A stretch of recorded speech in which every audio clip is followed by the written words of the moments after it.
Welcome to the Level Up Your Band podcast, episode 6.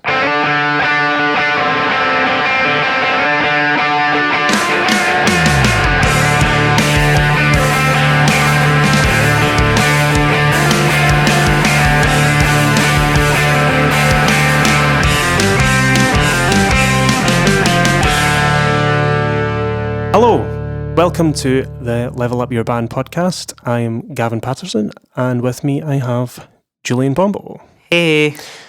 So this is part 3 of our introduction series. The sort of overall arc of a band's life, of what you should be thinking about and caring about. Part 1 we discussed songwriting, the conception of song. Part 2 was rehearsal of that song. So now we are on part 3, recording. Yeah. It's time to record. It's time to... You've rehearsed enough. Yeah. It's time to just do Well, it. you can never rehearse enough. Oh, no, yeah. that's true. You've rehearsed enough that you're happy to get your ideas down onto a recording. Well, I'll let you lead this one, Gavin, because you are the recording meister. So Yeah, so I, as if you've listened to the past episodes, I run a recording studio and do this pretty much every day. So the first thing I've got down here, when you come into the recording studio, I mean, there's a lot of things. well, actually, before you come down and before you come into the recording studio, song structure. Yeah. So we covered this in the last 2 episodes, but it will become apparent really, really quickly. Yep. That everyone in the band needs to know the song structure. Now that sounds really trivial and you think, well, yeah, everyone's been playing the song, but when you think outside of playing together as musicians and you see the song in front of you on Pro Tools or Cubase or whatever you happen to use, you're like, where is the verse? Do we have 2 verses? Is that a pre-chorus? Like simple things like that. And let me tell you, it happens to the best of us because it happened to me. Is it? Yeah, with a new sneak peek, new Erska song we've been recording. I played a bass line and then our accordionist played something else and they're just not working together. And we have been practicing it a lot, which means that either I've just forgotten or we've been practicing it like that. It's quite bad. Yeah, so it's a thing that happens to. It's not just like we guys that are starting out or anything. Everybody does it. Yeah, I see this. I see this all the time. I mean, that's just minor. Like we can fix that. Like that's just a tiny little hiccup. Like that's okay. That's not too bad. That kind of thing's gonna happen. Yeah, like 1 or 2 times. But it's when when one member of the band is just playing a completely different song to the one that you've written. That's yeah. So that's why you should care about this, and that's why I've got it at the top of the list, because this is something that can be sorted out to some extent before recording.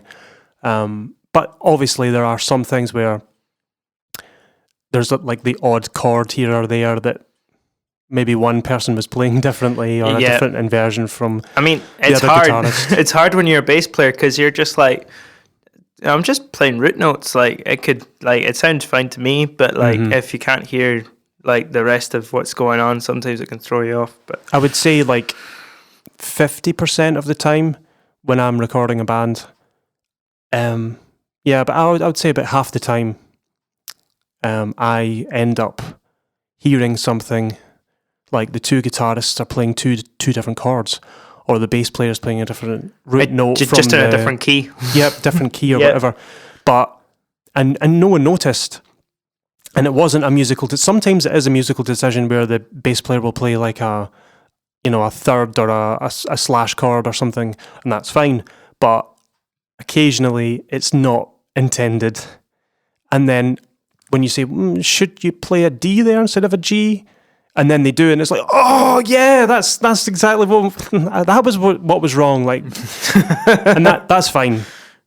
But you should care about these things because it will waste time in the studio when it could have been 100%. Sorted out in the rehearsal studio. So even just a chord sheet, just a simple piece of paper. I think we've talked about this before. Yeah. Where just even if you want to be modern, get an iPad, but a simple old sheet of paper with an A4 piece of paper and a Sharpie, and you're good to go, or whatever you want to use. Chords written down. You've probably seen these chord charts. So you jot out your bars, throw up some like C, G, whatever, and some slashes to represent beats. Nice and simple. Couldn't get easier. I mean, to be fair, if not, I don't know. I mean, I don't know if it's something you can teach over the power of audio, but chord charts are like the most efficient way of like charting down songs. Like, you don't need to go on Sibelius and like, or Finale or whatever you want to use and like dot out every single note. That, like, I can hear people going, I know my song. I don't need to jot. You do because you do. Everyone makes mistakes. You'll forget. There's like, how does that the bit in the bridge go or what? Yeah, so that's one thing. So the next part would be lyrics. Make sure your lyrics are written down. Bring them with you. Bring them with you on your phone. Especially, there's nothing worse that your lead singer goes up to the mic and forgets the bridge because he doesn't have the lyrics with him or whatever. Yeah. Or if you're tracking backing vocals after you've done the lead and the backing vocalist are like, I don't know the lyrics. Or they go up and they sing something that sounds completely different. Like, if you're anything like me and you like your listening for lyrics is really bad, then you should get a copy of those lyrics written down, because I've sang all sorts of nonsense doing backing vocals. That brings me on to the next thing. So these are things to remember before coming in. This is stuff that can be sorted on like the last rehearsal before coming into record. And that would be knowing the tempo of the song before you come into the studio. The reason for that is, have you ever looked at your recordings? Maybe someone took a video at your last gig, or you record your rehearsal. Maybe every week you record the rehearsal on your phone. Which, if you do, that's good. You should be doing that, yeah. Listen back. Have you ever noticed that every version of the song that you have recorded, whether it be live or rehearsal, the tempo is always different? If that is the case, you've got some problems. 9 times out of 10, in fact, 99 times out of 100, you will always play faster at a live gig. It's because of the excitement's there. Everyone's hyped. The crowd are loving it.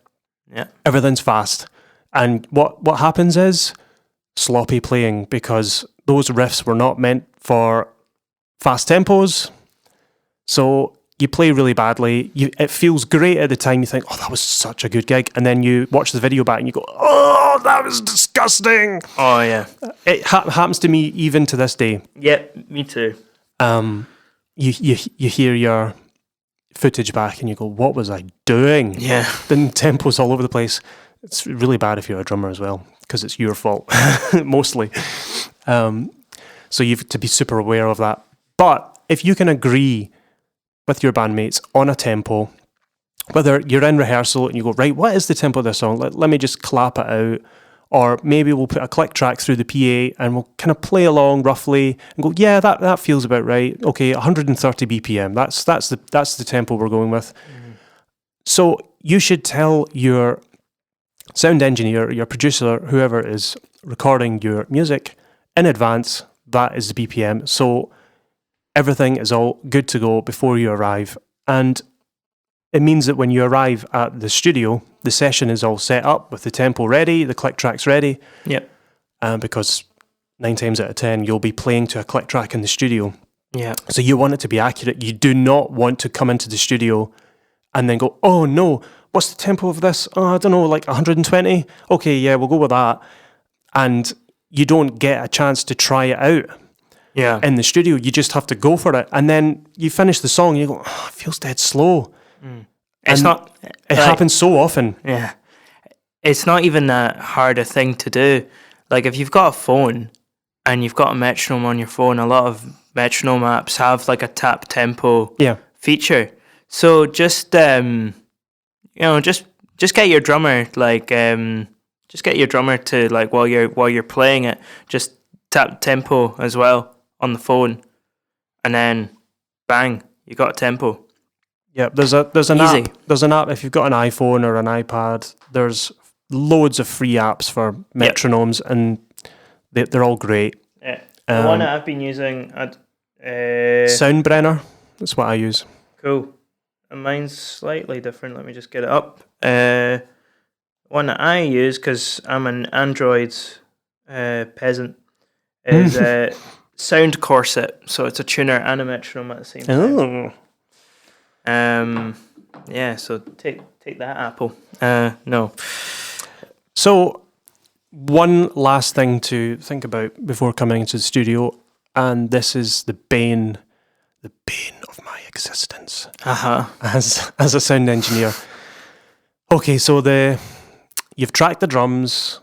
So usually the process that I do is I like to get a band playing live, because there's nothing better than having the band in its natural form playing live together. Yep. This thing came in round about 1980-ish, when things started to become digital. The best way to have sound isolation between sound sources or mic sources, like if you're set up in a big room and you're tracking multiple instruments at the same time, and you've got multiple microphones, you're going to get something called bleed, which means the guitar amp is going to, you'll have a microphone for your guitar amp, and that's fine. But you've also got a drum kit in the same room, and there's mics in the room recording the drum kit, but the sound of the amplifier will bleed into the drum microphones, and it will affect the sound of the drum kit, and it could potentially make it sound worse. Yeah. So there's little, pros and cons of operating that way. But in the 1980s, this thing came in where overdubbing was becoming much, much more popular. It was done in the past, but it was used sparingly because it was really hard to track to tape and get it in time. But in the 1980s, digital recording came in, and digital click tracks and things like that, and syncing became easier. So every single instrument in the band was individually recorded. So you would have the drummer come in one day, he would record his bit, the bassist would come in the next day. The band wouldn't even be in the same room on the same day, and you could record a whole song like that. Now, the recordings themselves and the sound of the instrument will sound really good. Yeah. Because it's isolated, and it's great. However, the musical performance suffers because there's nothing better than having a group of musicians in one room playing live together, gelling. It's just great. Yeah. And so that's how I track. I track drums, bass, guitar, and I just throw up a vocal mic, and they all record together. Now, I don't keep the vocal take. 9 times out of 10, I don't keep the guitars. Sometimes I do. If it's like a rhythm track, I'll maybe keep that, and we overdub the guitars. But the drums and the bass, sometimes rhythm guitar, is tracked live. Yeah. And that is the foundation, the glue of the whole thing. Your meat and potatoes. So I do that first, and then I overdub guitars. And this is where the bane of my existence comes in here. Your guitarist comes into the control room when it's nice, controlled, isolated. We've done the drums, we've done the bass, it sounds great. And we're tuning up the guitar, ready to record. And we play the first 8 bars, and I notice he moves up the neck to play like a bar chord up high, and it's out of tune. Like, that's strange. It was in tune a minute ago. So I'm like, okay, let me hear the guitar. And what do you know? The intonation's out. What's that, you ask? Intonation. In fact, Julian, you can explain, because you're more a guitar guy than I am. So basically, take your guitar to a doctor and make sure it's working okay. Is what you want to do. And if you're not, if you're like, oh, I don't have the money, I don't know how to do that. YouTube, it's really easy. I set up all my instruments. I learned through just looking it up. You know how to intonate your guitar on like a not on a guitar, but like on like a P bass, for example. All you need is a tuner and a screwdriver. Yep. Right. It's really easy. Just play an E. Look at the tuner. Okay, that E's in tune. Cool. Fret it at the 12th fret. Play it. Is the E in tune? Like slap bang? No. Is it sharp? Okay, then I'll tighten it a little bit more so that the saddle goes back a little bit. Cool. Let's tune it up again. And then just do that until your E and your E, like both of them are in tune. Easy peasy. Yep. So you see this quite often. Yeah. Where you'll see someone's playing a lead or a solo or something, and for example, the high E string open. If you just pluck the string without putting any of your fingers on the fretboard, and you pluck the string, it's perfectly in tune, and then you go up to the 12th fret to play an octave above the open tuning, and it's almost a semitone sharp. Yeah. That is, it's so badly needing tuned. Yeah. It's just awful. So take your instrument. I would always recommend to take your instrument to a professional to get it done professionally, and because Totally. it is a really technical thing to do. Especially if you really don't know what you're doing. It doesn't cost an awful lot of money. No. I think for a full setup, strings and intonation, I think you can get it done for 40 or 50 quid. Probably less. No, well, it depends on where you go. For like a full, usually when you get it set up, it's like a deep clean and stuff. Like they get all the gunk off it. So depends 50, 70. It depends on what you get done. Yeah. If you just go to the guy in a shop and you go, "Excuse me, can you set the intonation up, and can you check the truss rod so my neck isn't all over the place?" And and they'll do that for you easy. It won't cost a lot of money. So don't be cheap. You're about to come into the studio. Yes. Your instruments are in tune with fresh strings. Yeah. Your drummer has brand new drumsticks. Amazing. And he has put a brand new snare skin on his snare drum. Amazing. Everything's all good. We know our tempo. We know our chords. We know all the lyrics. We know the song structure. We're coming into the studio. Yep. So this is when you hand over your baby, your song, to someone else, the producer. Right. And when you arrive in the studio, you follow the producer's lead. It's hard to do because you've been thinking about this song potentially for the last 6 months or sometimes years. I've had some clients come in where they wrote the song 10 years ago, and they're finally getting around to writing it. I've just finished an album with a band, and the entire album was written in 1991, the year I was born, and they're finally getting around to recording it. So these songs are literally the band's babies, and it can be quite scary handing over your precious song to someone who's only just heard it. But you have to trust them that they'll do a good job. You've picked a studio that you think matches the sound that you want. You've heard the stuff that's come out the studio, and you think, that is exactly the sound, or close to the sound that I want to achieve with my songs. The sound in my head, that is the sound in your head when you conceive of your song and you're rehearsing, like, what is this going to sound like when I click play on Spotify? You've picked your studio, go, this is definitely the guy. So you turn up, and each studio is different. They might want to track live, they might want to track differently. But the important thing is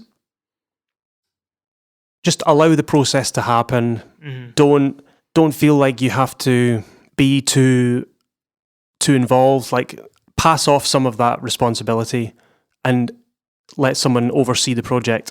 But you are always there to make suggestions and comments, and that's okay because it is your creation, and the producer should know that. Yeah. So if you've never recorded before, you'll probably want to know a lot of things about it. Ask questions, and most producers are quite open to answering questions. Like, even if it's simple, the simpler the better. Yeah. Like, what type of microphone is this? What do I? What kind of cable is that? These are important questions. Just little trivia within a studio, like, why place the microphone in this position as opposed to this position? Oh, cool! It creates this kind of tone instead of that kind of tone, and it just helps for future experiences. You can go, I've seen this done before, and I like the sound of this. Like, last time I recorded guitar, the microphone was on the edge of the speaker cone instead of the center, and I quite like the sound of that with a clean tone. It's you build up a little bit of knowledge of past experiences, and you can apply it to future. Yep. Just learning little processes, like the difference between mixing and mastering, because I sometimes forget this. Like, I do this day in, day out, so I know all the processes like that. That's all I do. Sometimes I forget that people come in and they don't know necessarily these things. So I have to explain what I'm doing, because they don't know the difference between mixing and mastering, or the difference between a condenser microphone and a dynamic microphone, and why I'm using them. And I'll sometimes explain why I'm doing these things, because it's useful to know as a musician. And these are the things you can look up these things before coming in, and I think it's really handy to know just a little bit about the process, not everything, but just so that you're kind of on the same page during the process.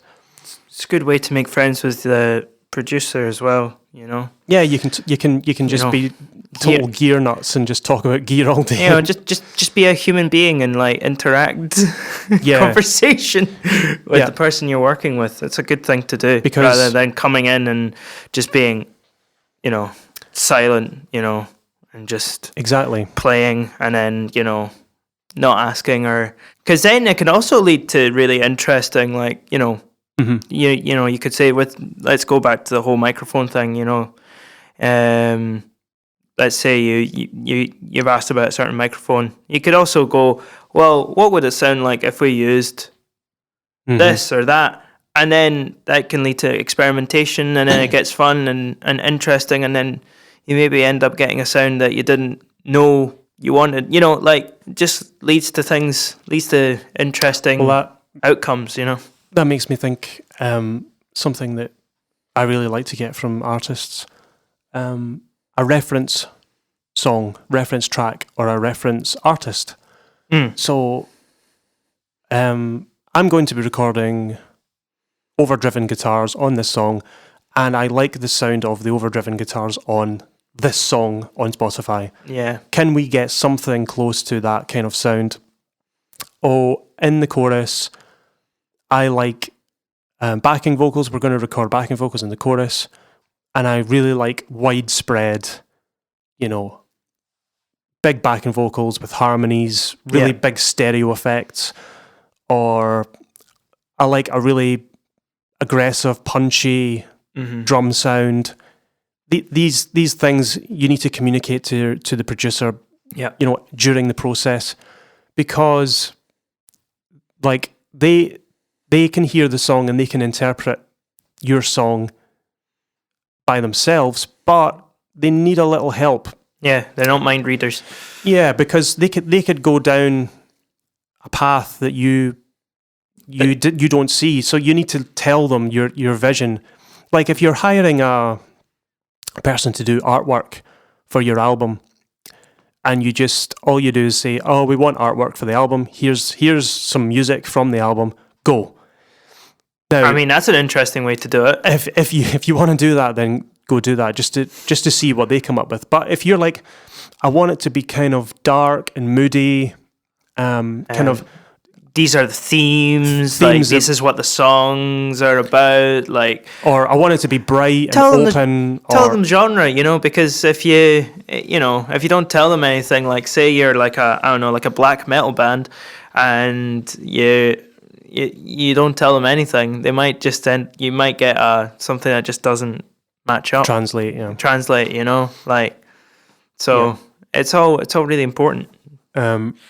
Don't be afraid. Don't be afraid to ask questions. Don't be afraid to say what you want, like, because you're paying for a service, and it's within the it's in the best interests of the producer to make sure that you walk away with something that is the best possible representation of your song, and it's conveyed in the best way. What I would say to that though is that be 110% sure of what you want as well, because you do get that situation where an artist will come in and they'll say, "Oh, I want this," and then 2 seconds later they go, "Actually, no, I want this," and then you do that, and then they go, "Actually, no, I like it back the way it was." And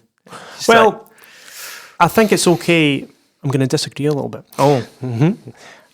I think it's okay to sometimes not know what you're doing, because let's face it, nobody knows what they're doing. Like most of the time, everyone's just kind of making it up as they go along. But if you're like, for this song, I'm not really sure what direction we want to go in, let's just get some stuff down and see what happens. In fact, that happened to you and I. We started Julian and I were recording a song for Julian has a project with his sister, and we didn't really know what kind of style we wanted to go down, and we were just trying stuff out, and an idea came up to record drums and then bit crush them so that it sounded kind of 8-bit, and the next minute the whole song was a kind of 8-bit weird kind of experimental pop tune, which is not what was planned from the beginning. That's true. And it was really cool. So sometimes you can come up with really cool concepts starting from a place where you actually don't know where you want to go, and just let the creative side just come out. I suppose what I was getting more at is don't be, because even though I didn't really know, I was decisive. I went, yes. Yeah, of course, like just I think what I meant to say is be decisive.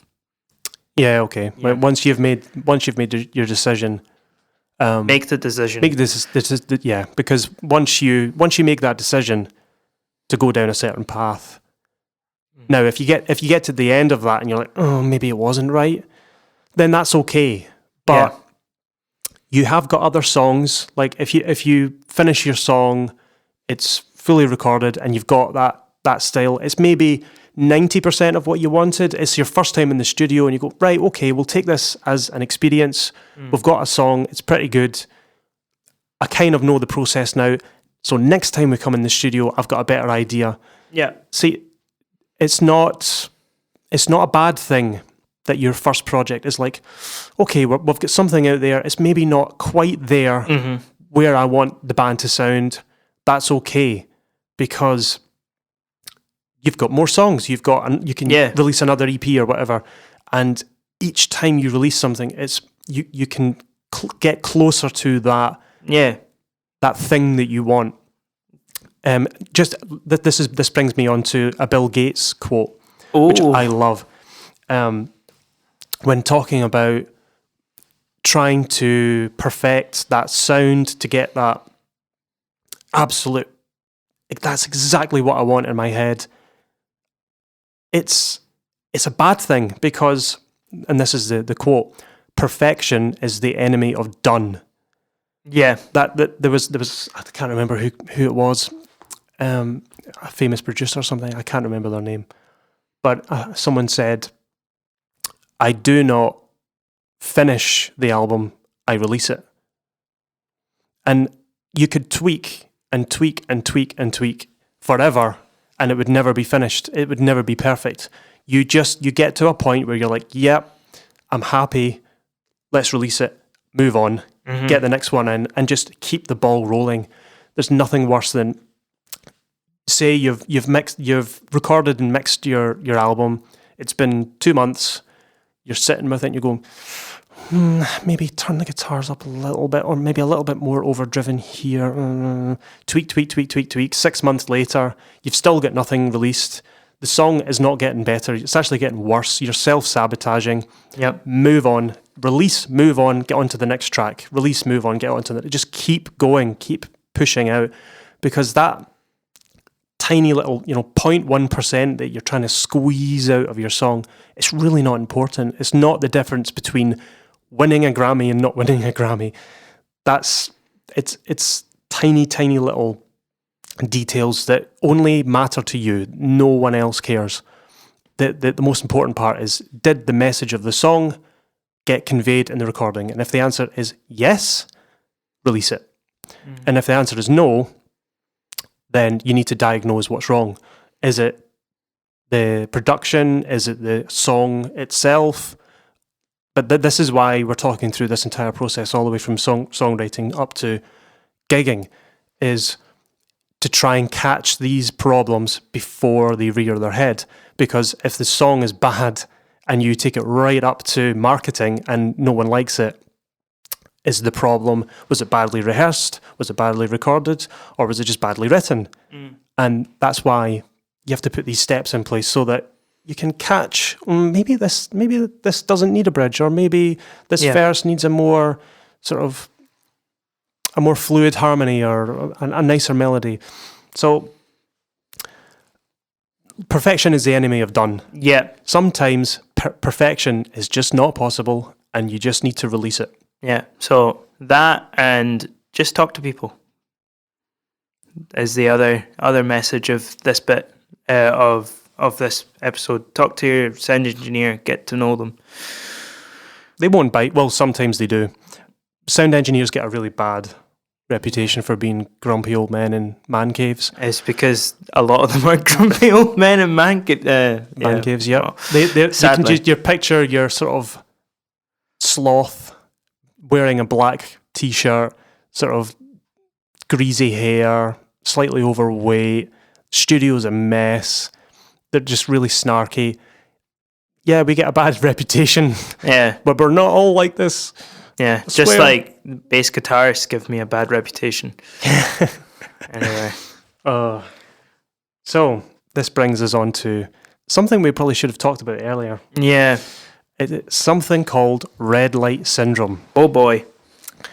Everyone gets it every now and again. So what is it? Red light syndrome is when you have practiced at home, you've played your song, sounds really good, you're really confident, it's great, you're absolutely there, you've practiced so much, loving it, rehearsed with your band, everything's sounding good, and as soon as you get into the studio, and as soon as that red light, that red recording button is pressed, you can't play your instrument, you're awful, you want to quit, and you want to do, smash your guitar against the wall. Yeah, and you just can't play a note. Just get an office job. Yep. I just don't want to do this anymore. I'm just terrible. I'm a terrible musician. My song's terrible. What am I doing? Everyone gets it. Oh, yeah. And by everyone, I mean people as high up as Andrew Lloyd Webber, apparently. Now, I can't remember what musical it was. He had just finished all the music, all the choreography, everything was all rehearsed. It was opening night for this musical. Let's say it's like, I don't know, name a Lloyd Webber musical. Joseph and Technicolor Dreamcoat. That was his first one. That was his first one. Yeah, it could have been he was that 16 one. when he wrote it or something So mental like that. opening night, big deal. You're in London, West End, first opening night. What's it going to be like? And apparently, this is true. Right before the doors are about to open and everyone is going to come in, he was like this close to just cancelling the whole thing. It's terrible. The music's awful. He was going to pull the whole show. He just thought it was no good. He thought it was terrible.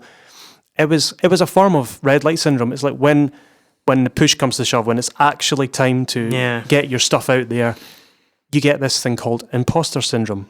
Yep. Impostor syndrome is, I'm not good enough. Yeah, or like I'm a fraud. Basically, I'm a fraud. I'm not worthy of this title of bass player, of guitar player. I'm just a fool. I'm not as good as my idols. I shouldn't be doing this. Yeah, and some people have it, worse than others. Like some people, it affects like their entire, like speaking from experience. I went through a whole like 2 years where I've had that going on, even in rehearsals. It's really bad, and it's a big thing. It's a big deal. You're not an imposter. Let's put it that way. Like nobody is. I don't know where it comes from, or like how people develop it. It's such a funny one. I think because when you compare yourself, because you're always comparing yourself to other people, it's human nature. When you, I don't know, say you're a drummer, because I'm a drummer, you watch videos all day long, Neil Peart and Buddy Rich and Mike Portnoy and Ringo Dave Starr. Weckl. Ringo Starr, don't mock him. He's great. No, I won't. And you see all the achievements and all. You only see the good stuff. You only see the stuff that they've released, the stuff that they're proud of. Well, potentially proud of. You don't see the years of hard work, the years of failures that these people have had to go through to get to that place. You only see the results. Yep. So you think that when you're in the studio, you think, oh, I'm not even worthy to pick up these sticks. I'm just not good enough. You haven't seen those idols those gods of the instruments. You don't see the struggle that they are going through and have went through too. Yeah, and it's even worse now with like with social media and stuff like that. Like on Instagram, like I follow like guitarists and everyone's bass players life and stuff, looks perfect. But like like you just like it's like video after video of just like absolutely perfect takes, right? Mm-hmm. What they'd fail to mention sometimes is that it took me about 50 takes to do this kind of thing, or like or I've been practicing this for months. Sometimes they play it off as like, oh yeah, just got up this morning, had my my vegan free trade coffee, and here I am just playing some like sick bass lines. You don't. It's the end result. Yeah, it is. It's the end result of something that probably worked on for ages. Yeah.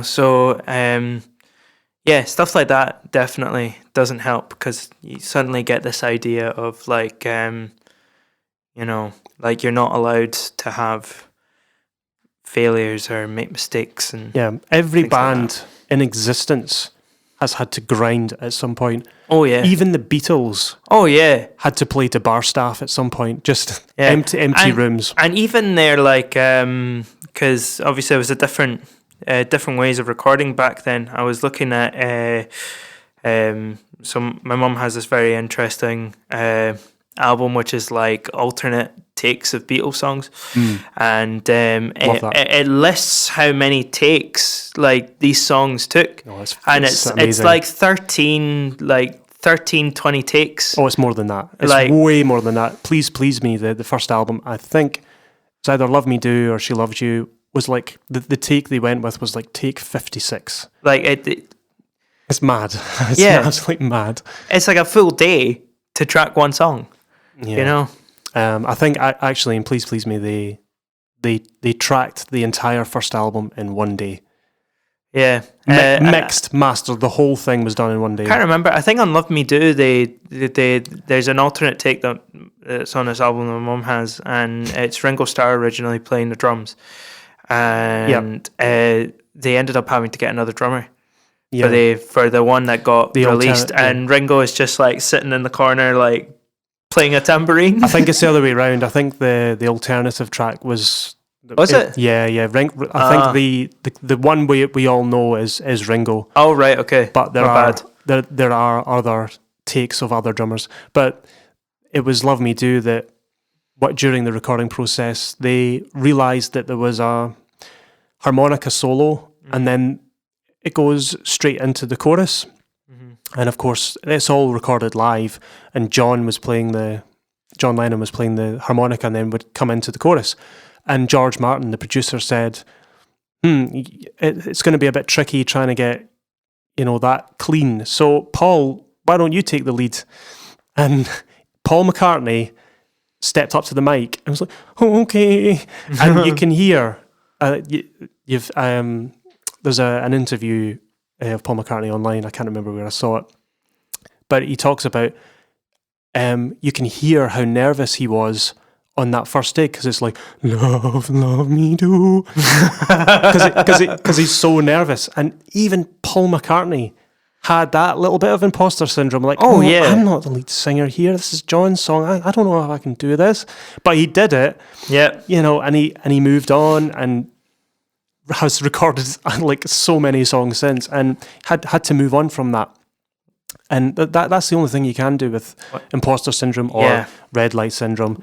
It's basically the same thing. It's just keep going, keep doing. Yeah. If you make mistakes, play through it, keep going, keep trying, and eventually you'll get it. You'll get it. Yeah, it's confident, building up a confidence of it, and obviously the more you do it, like the more like the more chill you'll feel about making mistakes. Like I certainly used to feel really bad. Like if I made a mistake, I was just like, oh, like I should know better. Yeah, damn it! Like that angry guitarist, the rage quit guitar. Yeah, smashing up stuff. But now if I make a mistake, it's more funny than anything. The more you do it, like the better it'll get. But don't play through your mistakes. Just keep on going with it. Just do take after take until you get it right, and it'll be fine. You're not wasting anybody's time. Like, far from it. If you keep on playing through it, you'll be wasting less time and you will not get as frustrated. Because you do see it a lot where, and I used to do it quite a lot, and I know what it feels like. You make a mistake and you do the whole like, oh, damn it, like getting really angry. And you just put your mental state somewhere negative, and then you just end up regressing, and it gets worse and worse and worse. That's when you start wasting time. Play that there. So just play through it. Just be rubbish. Just be rubbish and be chill about it. Be chill about being rubbish. We're all people. It's fine. Think the thing to take away from that is, be fast to fail. Fail fast, because failure is such a good thing. The faster you can fail, the better, because if you put something out there, whether that's recording, you're recording, playing your instrument, if you just fail fast, it means you can learn from it, pick yourself up, keep going. Mm-hmm. Like the only way you can learn from your mistakes is if you make the mistake. Yeah. If you don't make mistakes, you won't learn. I do this in recording, like when I've recorded a band and I've mixed, I've done my first mix, I'm really happy with it. I don't, on my first go of the song, my first mix of the song, I'm like, yeah, that's really good. I'm going to send it to the band immediately, right now. I'm just going to do it. The reason I never used to do that. I used to sit on it for weeks, too long, which is far too long. So I would mix it, leave it, come back the next day. Oh, I don't like what I did there. And then keep going. Then you get emails from the band. Oh, is the mix ready? So what I do on the first day, I mix the song, bounce it down, send it. And the reason I do that is, now a lot of the times the band's happy with that first mix. Sometimes they want changes. I want to fail fast. I want to get the song that this is my first go. Am I going in the right direction? Do you guys like this? If not, tell me. And if I fail fast, it means that they can say, no, we want it to sound like this or this or this. And I can get that first step out of the way, move on, and then build upon that. So if I want to know if I'm wrong immediately so that I can correct myself. And it applies with everything in life. Like, the faster you can understand that you've failed, the quicker you can move on and progress. And it's the same with recording or running a band. So I think that just about wraps up for this episode, part 3 of the little series we're doing on basically getting from song to gig. How to get good. How to get good. So next week we're going to go on to part 4, which is performing gigs. So we will be talking about that next week. We'll see you then. All right. Bye. Bye.